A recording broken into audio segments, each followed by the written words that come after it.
మహారాష్ట్ర సీఎంగా దేవేంద్ర ఫడ్నవీస్ ప్రమాణం చేశారు. ఎన్నికల ఫలితాలు నవంబర్ 23నే వచ్చినా సీఎం కుర్చీ ఎవరికి దక్కాలనే విషయంలో అనేక తర్జాభర్జనలు జరిగి చివరకు ఫడ్నవీస్నే ఎంపిక చేశారు. ఆయన ఎంపికకు కారణాలేంటి? బీజేపీ అతడి వైపే ఎందుకు మొగ్గు చూపింది?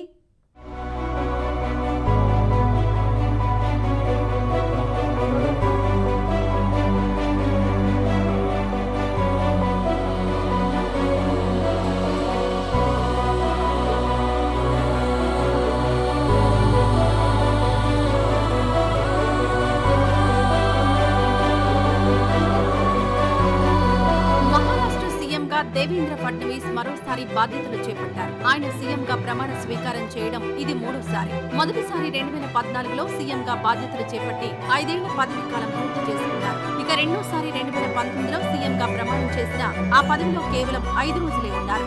ఇక ముచ్చటగా మూడోసారి గురువారం ప్రమాణ స్వీకారం చేశారు. అయితే మహారాష్ట్ర ఎన్నికల ఫలితాలొచ్చిన 12 రోజులకు గానీ సీఎం పదవిపై ఉన్న వివాదం ఒక కొలిక్కొచ్చింది. అందుకే ఇంత ఆలస్యంగా ఆయన సీఎంగా ప్రమాణం చేశారు. కాగా ఎన్నికల ముందు ఫడ్నవీస్ పై రాష్ట్రంలో వ్యతిరేకత ఉందని ప్రచారం జరిగింది.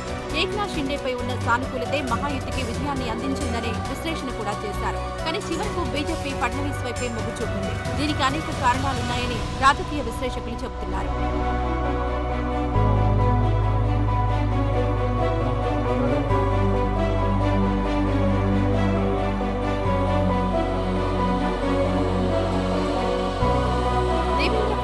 బీజేపీకే కాకుండా ఆర్ఎస్ఎస్ కు ఆమోదయోగ్యమైన నాయకుడు. రాష్ట్రీయ స్వయం సేవక్ సంఘ్ కార్యకర్తగా జీవితాన్ని ప్రారంభించిన ఫడ్నవీస్ 22 ఏళ్ల వయసులోనే నాగ్పూర్ కార్పొరేషన్ కు వార్డు మెంబర్ గా, 27 ఏళ్ల వయసులో నాగ్పూర్ మేయర్ గా ఎన్నికయ్యారు. 1999లో దేవేంద్ర ఫడ్నవీస్ తొలిసారి అసెంబ్లీ ఎన్నికల్లో పోటీ చేసి నాగ్పూర్ పశ్చిమ నియోజకవర్గ ఎమ్మెల్యేగా ఎన్నికయ్యారు. ఇక ఆ తర్వాత ఆయన రాష్ట్రంలో బీజేపీకి కీలక నాయకుడిగా ఎదిగారు. విదర్భ ప్రాంతంలో బీజేపీకి గడ్కరీ తర్వాత ముఖ్యమైన నాయకుడిగా దేవేంద్ర ఫడ్నవీస్ ను చెప్తారు. ఆర్ఎస్ఎస్ సిద్ధాంతాలను పుణికి తెచ్చుకున్న ఫడ్నవీస్ బీజేపీ ఎదుగుదల కోసం తీవ్రంగా కష్టపడ్డారు.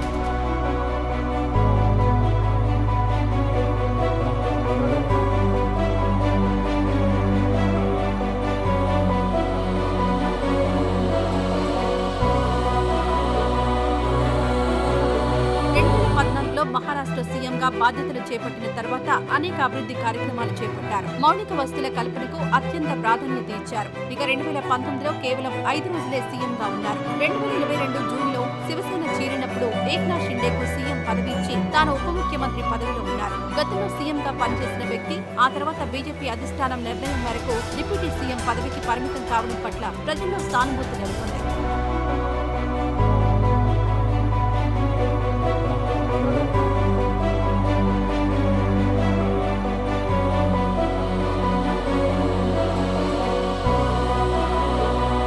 తాజాగా ఏక్నాథ్ షిండేను సీఎంగా చేయడానికి అజిత్ పవార్ ఒప్పుకోలేదు. గత ప్రభుత్వ హయాంలో జరిగిన చివరి కేబినెట్ సమావేశం నుంచి అప్పటి సీఎం షిండేను వ్యతిరేకిస్తూ అజిత్ పవార్ వాకౌట్ చేశారు. అయితే ఈ ప్రభావం అసెంబ్లీ ఎన్నికల్లో పడకుండా షిండే పవార్ ను సమన్వయం చేసింది ఫడ్నవీస్. మహాయుతిలోని 3 పార్టీల మధ్య సమన్వయకర్తగా వ్యవహరించడమే కాకుండా జాతీయ నాయకుల ప్రచార కార్యక్రమాలను కూడా ఆయన డిజైన్ చేశారట. ఇంతగా కష్టపడిన ఫడ్నవీస్ ను సీఎంగా చేయకపోతే కార్యకర్తలకు రాంగ్ మెసేజ్ వెళ్తుందని బీజేపీ అధిష్టానం భావించిందట. గతంలో పలు రాష్ట్రాల్లో బీజేపీ అత్యధిక సీట్లు సాధించిన చిన్న పార్టీల వారికే సీఎం పదవిని కట్టబెట్టింది. బీహార్లో బీజేపీకి 102 సీట్లున్నా 47 సీట్లు మాత్రమే ఉన్న నితీష్ కుమార్ ను సీఎంగా చేసింది.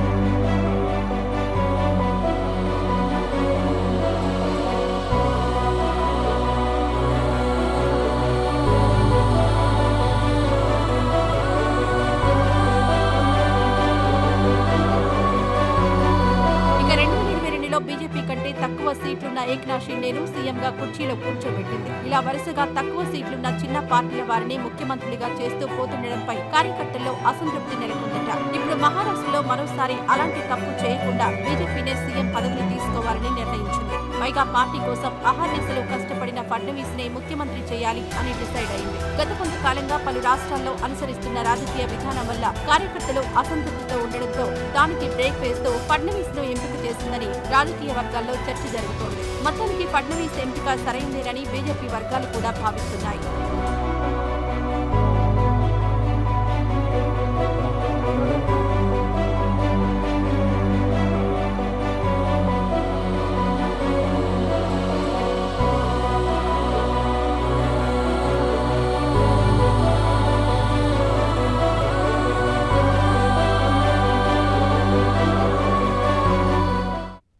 ఇవాల్టి ఇన్సైడ్ స్టోరీ. రేపు మరో ఎపిసోడ్లో మళ్ళీ కలుద్దాం. అంతవరకు సెలవు. నమస్తే.